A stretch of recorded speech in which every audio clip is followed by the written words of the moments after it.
Hello. Hello. It's a really boring day. Day 101 in Liberia. Day 101 of living in Liberia.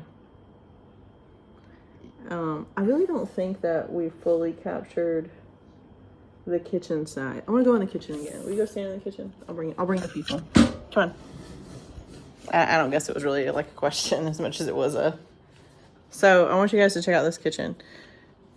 And Jeremy inside of it. So like... it would be impossible for us to both... I mean, like if we're both in this kitchen, he cannot leave. Even if he wants to get super close to me, there is not enough width here for us to both exit. Like my shoulders are touching. So, yes, that's how small it is. I just don't think we've quite captured how small this is. So our other kitchen was like a big kitchen, living room, big area, but this is like so super small. And so it's really funny. So Jeremy has to go outside and turn on our propane tank. So you know those propane tanks you have, they're like hooked to like a gas grill that you have to refill from time to time. Well, that's hooked up outside so that our stove will work. And every time he starts it, it's like, I'm like, are your eyebrows okay? It's like an explosion. It's like, ka-zoom! And then our whole like unit here smells like propane for like a few minutes. And I'm like, are you sure it's okay? And then like eventually it burns off. And then he has to go back outside and turn it off because one of the managers here is like, I'm not saying it's dangerous to leave it on. I just, because if there's no spark, like if it's not lit, it's not lit. But because he's it's like, in our sleeping area. He's like, I mean, it's just kind of right next to where you're sleeping. So yeah, so that's what we're experiencing. And this is our bedroom too. So the bed is right behind you. So there's our bed. And then our bathroom is over here. And notice it doesn't have a door. So we've instructed the kids that the other bathroom is for pooping. If you need to poop, you got to go there because that's where the door is. But I totally know that one of my kids was in here doing number 2. And I'm like, you're supposed to go where there's a door. Because it's like, this is like the kitchen, living, dining, our bedroom. We certainly have a lot of patience with them at this point because of where we are. There's no like way to know who's in there. Because it's not like usually like if your bathroom like lights on or lights off. But I mean, the lights are on. So until you round the corner, you don't know that someone's in there. So there's just not a lot of privacy. It's a nice bathroom, but it has no door. So anyway. We just nail up a curtain. Yeah. And it's like, so, and I want to talk about, so if you've never watched our videos before, we're adopting 2 little girls from Liberia, and we, been in this process for over 2 years, and we got tired of waiting we had heard there was like rumors of political conflicts and rumors of this and rumors of that. We're like, we're just going to go visit them, meet them in person, and figure out what the actual truth is. So we landed here in Liberia February 13th. Since we got here, multiple different sources have said it'll be over in a couple weeks. It'll be over in a couple weeks. It'll be over in a couple weeks. 101 days later is still not over. But I'll tell you why we stay. So a couple reasons why we stay. Number one is we do get this gossip, but we did get a solid document this week that the police finally released to legal representation that's been hired by our agency and by some other adoptive families too that are kind of, there's like 2 or 3 adoptive families paying this one Liberian lawyer now. And then there's the agency itself hired another lawyer. We assume that they'll need to do fundraising for the new lawyer. We're waiting to hear back from the agency about that official number and if they need us to help with that fundraising, if we need to do some campaigns online with you guys or not. We assume that we will, and we know for sure that we personally are probably going to have legal fees because there's not every single family that's come through has had to have legal representation with the exception of the Davenports. They're the only case that's come through in the last 7 months that hasn't needed legal representation.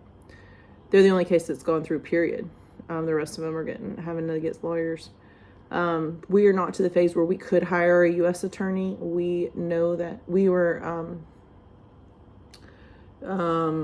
feel like our agency lawyer at this point can represent us best on the Liberia side.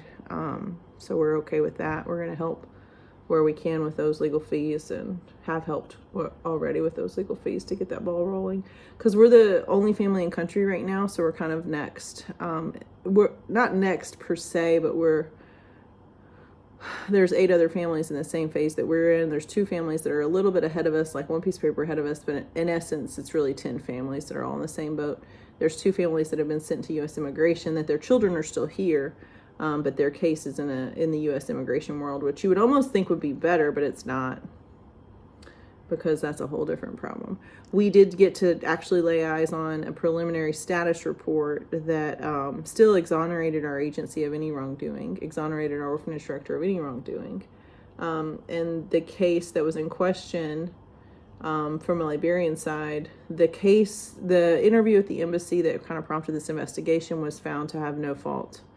The investigation, multiple interviews, multiple people, multiple different ways has showed that the allegations were in fact incorrect. There was a concern for recruitment or possibly like exchange of money with promise of adoption, which did not happen. So really that's good news that we have something, right? I mean, that's good news. I mean, it's freedom of information. They just shared what they have, but we've been trying to get something, that's not just hearsay for a long time, like an official document. I guess I should have done it sooner, because anybody can do it. I read the law. Like anybody can just roll up in there and be like, "Hey, what you got on this?"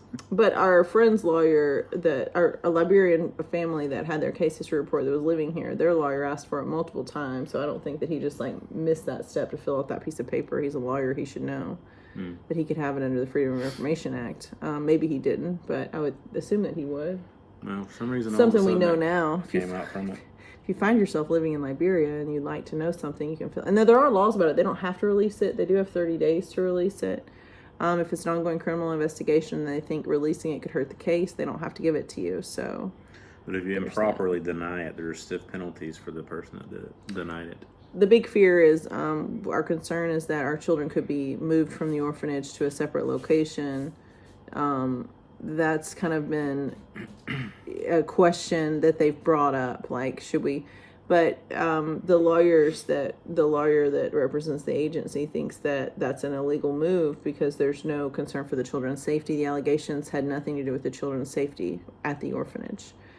So he thinks that, first of all, that won't happen. But he also has filed paperwork to make sure that it won't happen. So that if it does happen, I assume there's an injunction filed. So I think there has to be,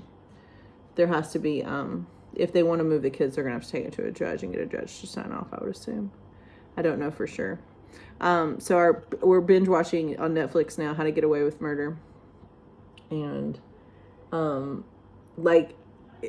hope you guys don't judge us for that. It was on primetime at one point, which surprises me because it's got a lot of weird content. So if you're like morals and ethics, if you're like, oh gosh, I can't believe Rachel's watching that, I'm sorry. This is just, we're watching it. But, I'm sorry if that disappoints you. You watch Game of Thrones, people. I'm sorry if that disappoints you in any way. There are very few things to choose from to watch, and that's what we're watching.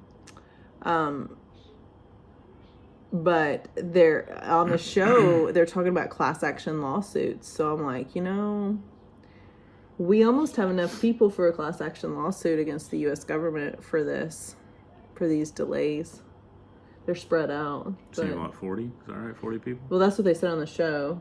It's got to be now, true. when I watched Grey's Anatomy and I went to, graduate school with a medical degree, there's a lot of differences. So I wouldn't say, but I feel like it's a class action lawsuit. It is just a huge group of people that all had the same thing happen to them, and a huge group of people suing to get what's right. So yeah, there's that. But we are super excited that it seems that our agency and us, by proxy of our agency, now has legal support. He has been very open with us, very open with the other families that are concerned, and very confident that this will end. He's confident that he can take steps to get this resolved, and he's passionate about these children having safety and peace for their life, which is good to hear. Which I've kind of always thought that there's just this person, and I didn't know who it would be, but there's this person that would need to come through and look at this whole situation and just be like, no, we're not going to back down. We're not scared of the embassy. We're just right is right. And this is what we're going to do. And I'm hoping he can be, because I've thought about that. Like, we just need one person that's not afraid to do what's right. And I know there were multiple interviews to try to find the right representation from a legal standpoint for this case from our agency director in country. So it wasn't something that was taken lightly, but it's, just because you're innocent doesn't mean you don't need legal representation. And so that's the sad part. And I was talking to one of the other families this week, and I'm like, kind of giving unsolicited advice to that family. Just, we have a unique situation. Like, we have a unique perspective in that we're Americans living in Liberia, but we hear a lot of things that we can't say on the YouTube video that are just kind of like either hearsay or they're not going to serve any good purpose to announce here. But I just had very candid conversation that I felt like I was kind of nervous about, but I was just like, I think that I would strongly urge you to get legal representation. And because even though you didn't do anything wrong, even though there's nothing wrong with your case, there's nothing wrong with your adoption, from what we're seeing and what we're hearing and what we're reading, it doesn't matter. You're still going to have to take these steps most likely to get this done. And so I felt like I could be honest with that individual. And there's a couple of families that are like, what do we do? What do we do? If you're in the same category we are and you have case history reports that are fairly done but not signed, you can't do any. You can be like us and just come here and live here and get to know the kids and visit the governmental offices and ask them nicely the way we have. I do think it's helped that we've asked nicely. We had one of the assistants to the deputy ministers at the Ministry of Gender call us today just to check on us. Last night. Last Called me last night. It was late when he called. Yeah, he sends me. It's funny. He sends me these like every other day. Like a preacher too, right? He's a preacher, so he'll send me like these little sermonlets or whatever we call them, little small little sermonlets. Yeah, and is that a word? I think it is. I just made it up. Is that like preserve? And I'll respond with something not snarky, but we're still here in Liberia. Adoption rules. Take care of widows and orphans. Oh yeah. And it's not snarky. He probably doesn't take it as snarky. I'm just like, and I told him today, I was like, I'm just tired of pure and genuine religion. I want to take my family home. I'm tired of, we're ready to go home. He just said, okay. Lift the suspension, people. Well, and we're hoping that the preliminary status report on the police investigation plus the legal pressure from the lawyer will maybe influence the Ministry of Gender to live, because it's not just us that's suspended, it's all adoptions across the country, domestic and international. So if you're like a prominent Liberian citizen and someone's come to you and you're adopting their child domestically, just like we would do in the U.S., and you're someone. The only person that got their adoption through was the former president, George Way. We heard rumors, and again, that's hearsay. We don't know for sure. Isn't that special? But we did hear rumors that he was doing a domestic adoption, which God bless him for that. I mean, I just got to stop and say, I think it's great that the former president is adopting a kid within the Liberian courts here. I would have been more impressed if he would have held out like the rest of us and waited like he's supposed to, but... No, I'm not saying that part. I'm saying just that he's pursuing adoption from a legal way and just making a kid, adding a child to his family after. Now, his administration also was in charge when our paperwork got delayed for a whole year. But I'm just glad that the spirit of adoption exists within his heart personally. That encourages me. Jeremy has a different spin, but But he got to push his through, so his was completed, and we don't know. Maybe his was already completed, and it was just different. I don't know. We don't know all the details of whether or not he actually got his adoption decree. We don't know that for sure. We did know that he was in the process of adopting, and there was question as to whether or not he was going to be able to complete it. And there was a rumor that he completed it. It could be a false rumor, so we're just going to give that situation the benefit of the doubt. But just so you know, I don't know for sure whether or not Donald Trump's ever adopted anyone. I don't think he has. I don't know for sure whether Joe Biden's ever adopted anyone. I don't think he has. But I think it's good that the Liberian leadership has that spirit of adoption, and that compassion for orphans, compassion for kids in need. So that's good. That's the one good thing. Somebody jokes but here. All domestic adoptions and international adoptions have stopped. So the reason for that, I guess, can you call it like a moratorium? The reason for that just complete delay is that is the only way the head of the Ministry of Gender, Children, Families, and Social Protection, that person, she has the power to lift the suspension, but she doesn't want to lift it if her fellow government officials are not in agreement. She doesn't want to just disregard an investigation. She could, legally, she could disregard it and say, no, we're not going to do this anymore. We're done. But she could, and she was willing to meet with our legal representation, but there was a death in her family or something, so she was unable to meet with them this week because there was a crisis, a death in her family is what we heard. So, our condolences for that. But she has demanded the police report herself personally. She's gone down there and demanded it personally. She sent her, the higher-ups that work within her office to do the same. She hasn't really gotten results yet, but hopefully they get the same copy of this preliminary report that we got, and hopefully they'll act on it. That's the hope. We did hear too that the Ministry of Gender personnel seems to be on our side. They want this to lift. They're devastated by it. But what I want to say to that is, but you suspended us. It came from within your office. And it may not be just our lawyer making noise. It may not be just the different entities. It may just be like the head, her name is Madam Bime Horskali. She may be the one that has to say, I've heard all the arguments. I've heard all this. But legally, we are going to lift the suspension on Small World. We're going to lift the suspension on Americans for African Adoptions. And we're going to lift the suspension on domestic adoptions. And we're going to lift suspensions on New Horizon. Because New Horizon is another agency here that has not been investigated. We believe they had like a brief suspension, but not really. They've never had a formal suspension.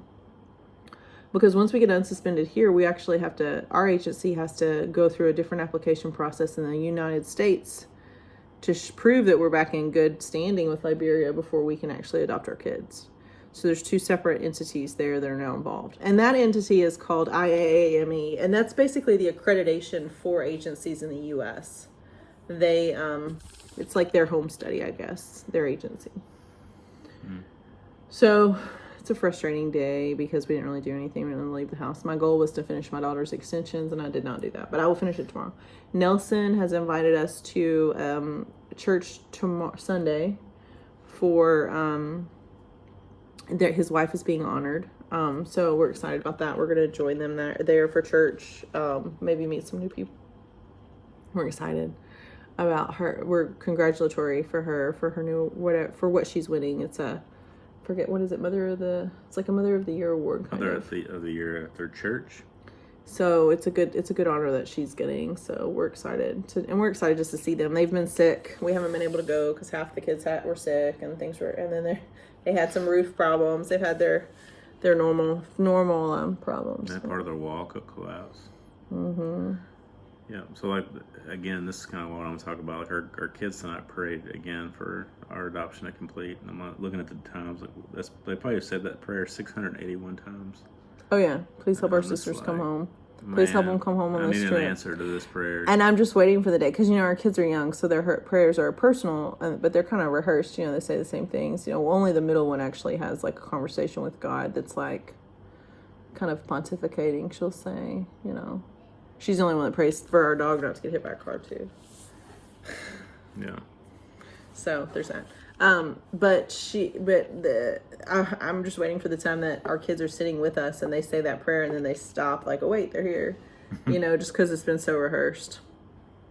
Yeah. But genuine. So our kids are getting over it. I can tell, like our middle child, she's got about 5 weeks left in her before she completely melts down and refuses to stay here any longer, which obviously is not her decision, but we hate to lose middle. Because then we lose them all.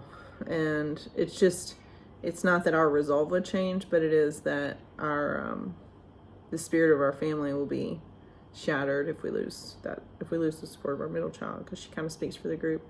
And she's right. We're trying to make sure that our homeowners association isn't going to cause us problems for our renting. Our realtor that's helping us with that, she's looking into that now. Kind of concerned because they ask for extra security deposits from renters, and it may be one of those things that number is so high that it may scare off renters. So she did say she got a couple phone calls about our property, so that's good. But if we can't rent our house, we have to go home.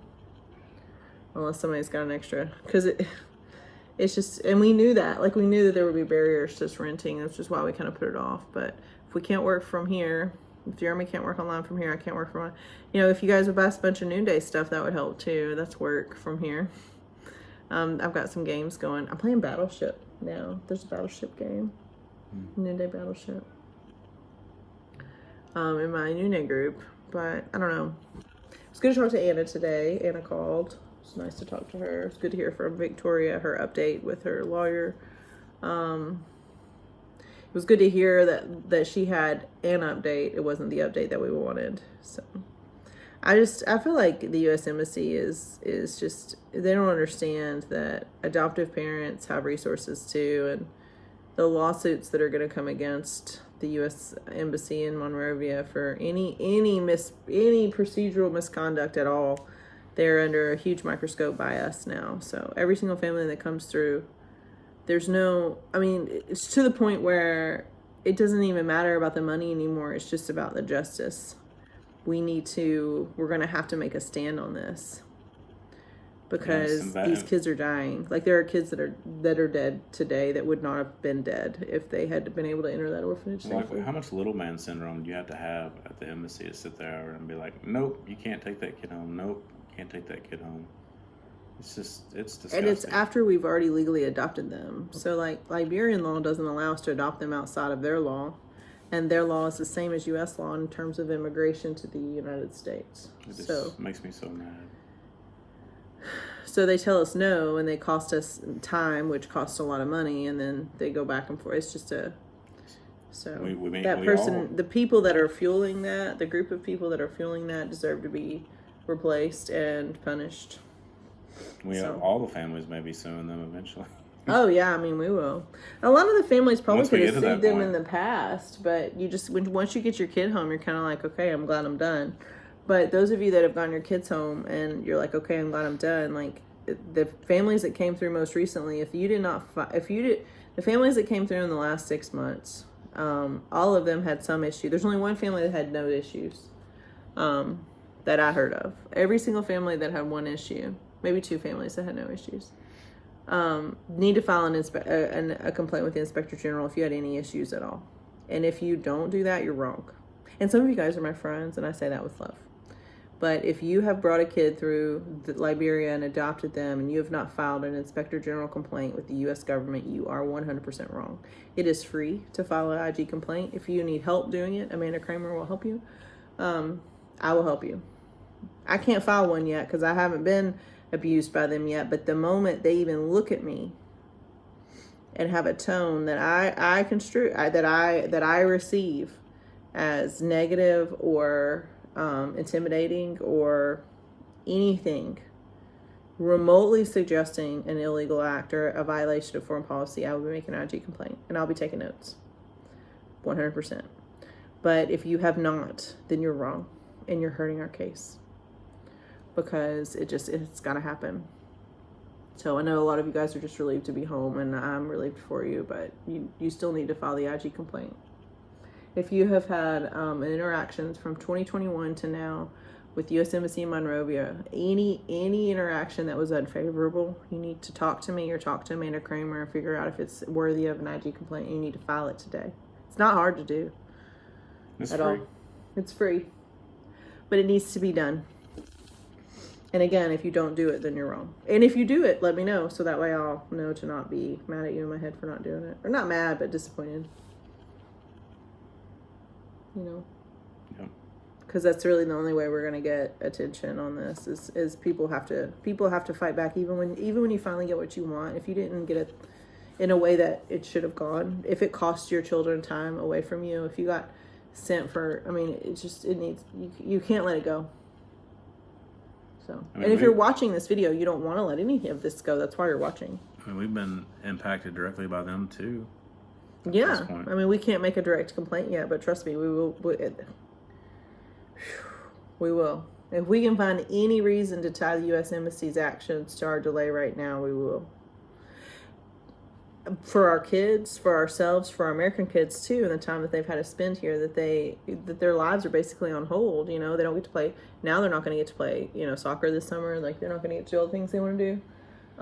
Just little stuff like that. Like they're homeschooled here, which is kind of boring. They don't get to do their normal activities. They don't get to. They don't get to use the fishing pole they got for Christmas. Like little stuff that they should have gotten to enjoy, or little pieces of our life that have just been stolen. And you could say like, okay, that stuff didn't have to be stolen. You didn't have to go to Liberia, and you would be right. But what kind of parent would we be if we had the ability to come here and didn't come? Because there's a lot of families that would love to be here, but they just can't. And I get that, but we can. So we will for as long as we can. So if you say that to someone, like, would you want to leave your kid here? If you didn't have to be there, well, would you leave? What if it was your kid? Whether I'm here or whether I'm in America, every single day that my children wake up in an orphanage is an emergency. Yeah, and I understand why. So we're kind of down today. I think it's the weekend. The weekends are always hard. I think almost every day's hard now. It's getting harder. Yeah, the baseline is hard. We did get to use, so we don't have a washing machine for clothes here in our place, so we did get to do a couple loads of laundry. Jeremy pushed it to the third load, which kind of made for a longer day, but we got to walk over to our old place and do a load of laundry, and then the owner was like, well, how are you gonna dry your laundry? And Jeremy was like, oh, we just tied some rope up around the unit, we're just gonna line dry it inside. And he was like, oh, so he gave us the permission to use his dryer. They have a washer. I did have a washer there too, or just a dryer? Several washers and dryers in this little building. Oh, okay. So they have a laundry, I guess, for the the resort, that he said that we could just use a dryer. So but it was locked, and they didn't really give Jeremy the key because I think there's just one key, so it was kind of a thing. So one of the Liberian guys just brought us our stuff when it was dry. Excuse me. But so it made for a long day of laundry. Thanks, bro. It was kind of more work. I probably could have just washed it myself without having to do all that, but it was nice. It was a kindness that they offered for free. They'll do your laundry, but it's $1 per shirt. Yeah, it's expensive. And our clothes are halfway falling apart. My kids are outgrowing their clothes. Yeah. My American kids are outgrowing their clothes, which is not great. Well, at least they're growing. The time to watch Murder now. That's late now. It's 11:19. So I hate to leave you guys with sadness, because we are excited to see the status report on the police investigation. We're excited to see something in writing. There was nothing in it that was surprising to us. It's all pretty much what we've heard from all the gossip chain. We're excited to have good legal representation. We're so pumped. Those of you that are collecting textiles, both in Tennessee and in Florida on our behalf, thank you for that. It makes me literally tear up every single time. And it's just 2 bags of hope is what it feels like. Just two big bags, trash bags full of clothes or shoes or backpacks or fabrics. You don't have to sort it. Hopefully, we want it to be fairly clean. Thank you, Paige, for heading that up. Thank you, Tia, for helping keep that going as well. It's amazing, just to have that bit of money coming in every month. It makes a huge difference, because a big load actually is about $1,000. And fill the box to Jennifer Tilton, who continues to encourage us and support us. And I'm like, well, we're going to lose our house as a place to collect because we're going to have to rent it. But thankfully Paige volunteered to help, and so now Jennifer's working with Paige on that. It's just nice to have those people that understand that what we're going through is so unjust and so wrong, but continue to enable us to fight for what's right here. So I can't thank you guys enough for that. If you're in any of the Southeast states and you want to do a mini clothing drive for us, or textile drive or whatever, that'd be great. And my friend Lindsay gave us some money on our Adopt Together yesterday or the day before. And it was just nice because Lindsay and I we were church camp counselors together. She was my CIT. She was my counselor in training.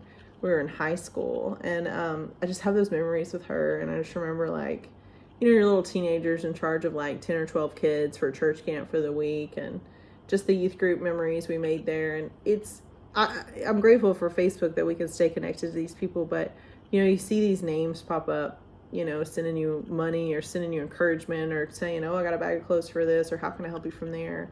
My friend Jessica, who's in Memphis now, going to school, who has sent us so many words of encouragement and so many words of, you're doing a great job. I'm glad that it's you that's there. Don't give up. That means a lot. And so it's nice to do these videos because I think sometimes we feel like we're just talking to the air, maybe talking to each other, but people are listening, and it's nice to get that encouragement back. So I'm sorry you don't have anything funny to say.